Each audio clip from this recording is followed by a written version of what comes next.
نذير مبين ولا تجعلوا مع الله إلها آخر إني لكم منه نذير مبين كذلك ما أتى الذين من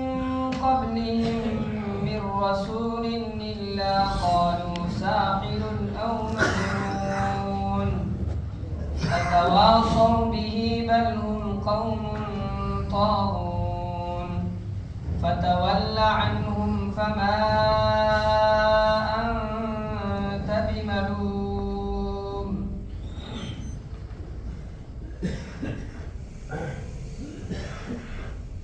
اور آسمان کو ہم نے قوت سے بنایا ہے اور ہم یقیناً وسعت پیدا کرنے والے ہیں اور زمین کو ہم نے فرش بنایا ہے چنانچہ ہم کیا خوب بچھانے والے ہیں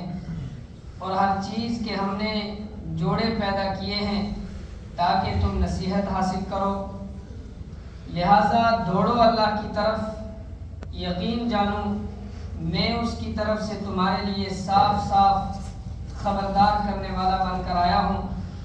اور اللہ کے ساتھ کوئی اور معبود نہ بناؤ یقین جانو میں اس کی طرف سے تمہارے لیے صاف صاف خبردار کرنے والا بن کر آیا ہوں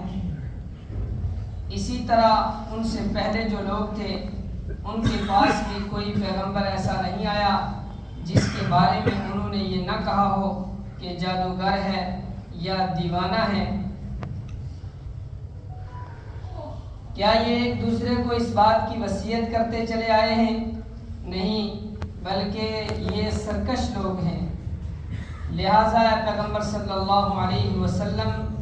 تم ان سے بے رخی اختیار کرو کیونکہ تم قابل ملامت نہیں ہو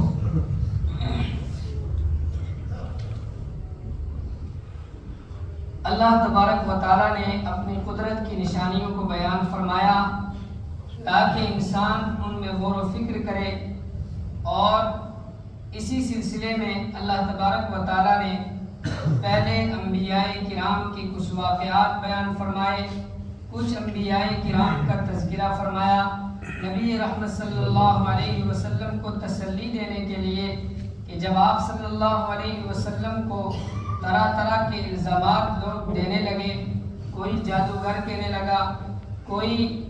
آپ صلی اللہ علیہ وسلم کو دیوانہ کہنے لگا کوئی کہنے لگا کہ یہ رات کو کسی کے پاس سیکھ کراتے ہیں صبح سناتے ہیں اس طرح کی باتیں جب لوگ کرنے لگے تو نبی رحمت صلی اللہ علیہ وسلم پریشان ہونے لگے اللہ تبارک و تعالیٰ نے حضرت موسیٰ علیہ السلام کے واقعے کا تذکرہ کیا اسی طریقے سے حضرت نوح علیہ السلام کا تذکرہ کیا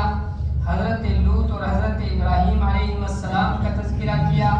اور حضرت صالح علیہ السلام اور حضرت ہود کا تذکرہ کیا یا ان کی قوموں کا تذکرہ کیا اور یہ بتایا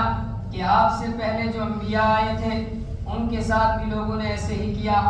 آپ کے ساتھ بھی ایسے ہی کر رہے ہیں آپ کو اس سے پریشان نہیں ہونا چاہیے اللہ آپ کے ساتھ ہے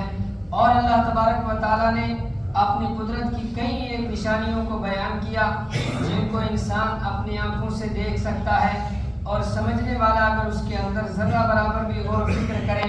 تو اس کو سبق حاصل ہو سکتا ہے چنانچہ اللہ تعالیٰ نے فرمایا وَالسَّمَاءَ بَنَيْنَاهَا بِأَيْدٍ وَإِنَّا لَمُوسِعُونَ کہ آسمان کو ہم نے اپنی قوت سے بنایا اور ہم اس میں وسعت پیدا کرنے والے ہیں وَالْأَرْضَ فَرَشْنَاهَا فَنِعْمَ الْمَاهِدُونَ اور زمین کو ہم نے بچھونا بنایا فرش بنایا چنانچہ کیا خوب بچھانے والے ہیں کہ آسمان کو دیکھا جائے اس کی وسعتوں کو دیکھا جائے اتنا بڑا چھت ہے لیکن کہیں کوئی ستون پلر نظر نہیں آتا خدا نے اپنی قدرت سے اس کو کھڑا کیا ہوا ہے دنیا کتنی ترقی کر لے کتنی کوششیں کر لے آسمان کے کناروں تک نہیں پہنچ سکتی کتنا وسیع ہے اور یہ ہر آتے ہوئے دن کے ساتھ اللہ کی اس کائنات کے اندر اور وسعت ہوتی چلی جاتی ہے فرمایا ہم نے زمین کو بچھونا بنایا ہے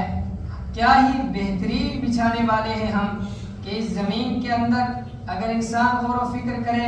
ایک تو زمین گول ہے، لیکن اس کے باوجود انسان کے لیے کیا کیا نعمتیں اللہ تعالیٰ نے رکھی ہیں کہ اس کے اندر سڑکیں بھی ہیں، اس کے اندر عمارات بھی ہیں، اور اس کے اندر گاڑیاں بھی چل رہی ہیں، بہت ساری چیزیں انسان کی ضرورت کی، اور پھر سمندر بھی ہیں، خشکی بھی ہے، اور اس کے اندر اناج بھی اگتا ہے۔ یعنی زمین ایسا بچھونا ہے کہ جس کے اوپر بھی انسان کے لیے نعمتیں ہیں اور جس کے اندر بھی انسان کے لیے نعمتیں ہیں۔ طرح طرح کی اللہ تعالیٰ نے جمادات اور سیال چیزیں رکھی ہیں، سونا چاندی، اور اس کے علاوہ بہترین بہت ساری ایسی چیزیں ہیں جو زمین کے اندر سے نکلتی ہیں، اور اسی طریقے سے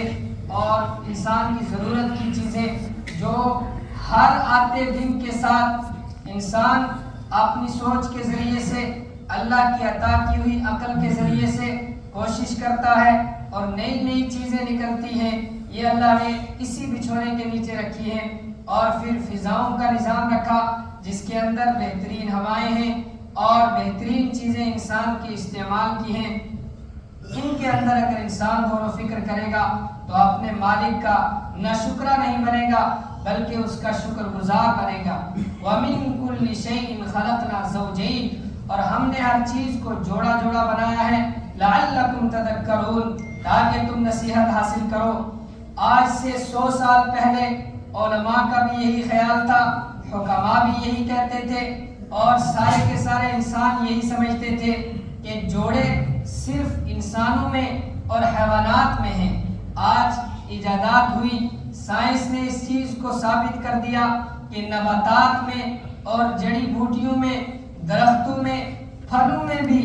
جوڑے ہیں۔ اس کا مطلب بیان کرتے ہوئے فرمایا، ایک تو جوڑوں کا مطلب یہ ہے کہ ہر چیز کی ایک ضد ہے، جیسے اندھیرا ہے تو روشنی بھی ہے، دن ہے تو رات بھی ہے، سورج ہے مقابلے میں چاند بھی ہے، اور اسی طریقے سے سیاہ ہے تو سفید ہے۔ ہر ایک چیز کا اللہ تبارک و تعالیٰ نے جوڑا پیدا کیا۔ بیماری ہے تو اس کے مقابلے میں صحت ہے۔ ایک اللہ کی ذات ایسی ہے کہ جس کا کوئی جوڑ نہیں، جس کی کوئی ضد نہیں، وہ اکیلا ہے، اس کے علاوہ ہر چیز کی کوئی نہ کوئی ضد ہے۔ دنیا ہے تو اس کے مقابلے میں آخرت ہے، ایسا نہیں ہے کہ صرف دنیا ہی ہے، آخرت کوئی چیز نہیں ہے۔ ایک تو جوڑے کا مطلب یہ ہے۔ دوسرا یہ بیان فرمایا کہ نر اور مادہ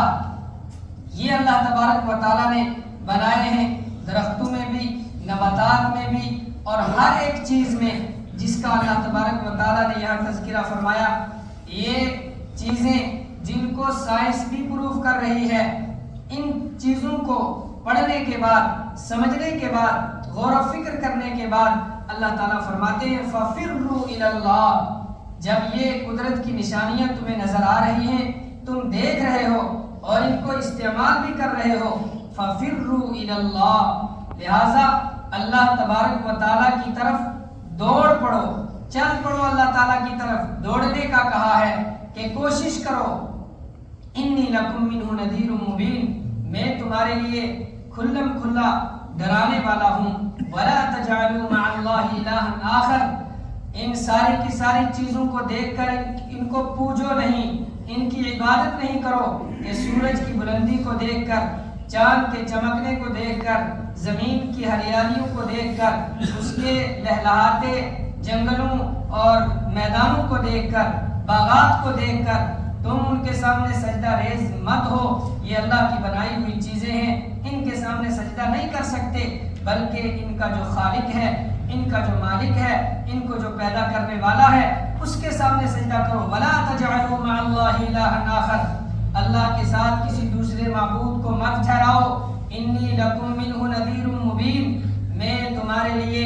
کھلم کھلا ڈرانے والا ہوں۔ کذالک ما اتى الذین من قبلہم من رسول الا قالوا ساحر او مجنون، اسی طریقے سے جس بھی قوم کے پاس آپ سے پہلے کوئی رسول آئے تو ان کو بھی لوگوں نے یہی کہا کہ ساحر ہیں، مجنون ہیں۔ اتواصوا به بل هم قوم طاغون، کہ جو لوگ یہ کہتے رہے اور نبیوں کو اس قسم کے طعنے دیتے رہے، نبیوں کو ساحر اور دیوانہ کہتے رہے، کیا یہ ایک دوسرے کو اس بات کی وصیت کرتے چلے آئے ہیں؟ نہیں بلکہ یہ سرکش لوگ ہیں. یعنی ایسا نہیں ہے کہ ایک قوم دوسری قوم کو یہ وصیت کرتی ہے کہ تم انبیاء کو جادوگر کہو، تم انبیاء کو دیوانہ کہو، تم نعوذ باللہ انبیاء کو پاگل کہو. ایسا نہیں ہے، بلکہ یہ اپنی اس سرکشی میں ایک دوسرے کی تقلید کرتے ہیں، ایک دوسرے کے نشان قدم پر چلتے ہیں. فَتَوَلَّ عَنْهُمْ فَمَا أَنْتَ بِمَلُومٍ. آپ صلی اللہ علیہ وسلم کو جا بجا اللہ تعالیٰ نے فرمایا کہ ان لوگوں کے پاس جائیے، ان کو تعلیم دیجئے، ان کو سکھائیے، لیکن جب حد سے زیادہ کوئی عداوت پر آ جائے اور بات ماننے کے لیے تیار نہ ہو، بار بار سمجھانے کے بعد بات سمجھ میں نہ آئے، پھر اللہ تعالیٰ نے آپ سے فرمایا کہ اب آپ ان کے پیچھے مت بھاگیے. فَتَوَلَّ عَنْهُمْ، ان سے آپ منہ موڑ لیجئے. فَمَا أَنْتَ بِمَلُومٍ، آپ کو کوئی ملامت نہیں کی جائے گی. یعنی آپ کو یہ نہیں کہا جائے گا کہ آپ نے اپنا پیغام نہیں پہنچایا. بعض روایات میں ہے کہ آپ 60 سے 70 مرتبہ ایک ایک کافر کے گھر پر جاتے تھے اور بار بار گالیاں دیتے تھے، دھکا دیتے تھے. ایک روایت میں بیان فرمایا کہ ایک مرتبہ سردی کی رات میں جب بارش ہو رہی تھی اور ابو جہل کا دروازہ رات کے وقت کھٹکھٹایا گیا. اس نے کہا آج جو کوئی اس وقت اس اندھیری رات میں، اس بارش کے وقت، اس سردی کی رات میں جو کوئی بھی میرے دروازے پر جو بات لے کر آئے گا، جو مراد لے کر آئے گا، اس کو میں پوری کروں گا،